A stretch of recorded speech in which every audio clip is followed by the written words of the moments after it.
मेरा प्रिय खेल, इस पर मैं आपको निबंध दिखाने वाला हूँ। मेरा प्रिय खेल कबड्डी है।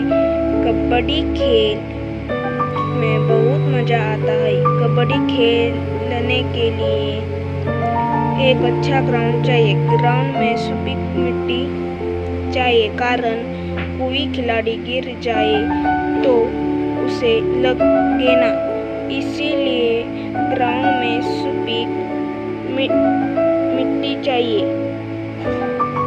कबड्डी में 8 खिलाड़ी होते हैं। एक बाजू से 8 और दूसरी बाजू से 8 खिलाड़ी होते हैं। कबड्डी खेलने के लिए बहुत मज़ा आता है। यह खेल हमारे भारत में बहुत ज़्यादा खेला जाता है। बच्चे से लेकर युवा तक यह खेल सभी को बहुत पसंद है। कबड्डी खेल बहुत ही प्राचीन खेल, भारत में इसी प्राचीन काल से भी इसका उल्लेख महाभारत में भी किया गया है। भारत में इससे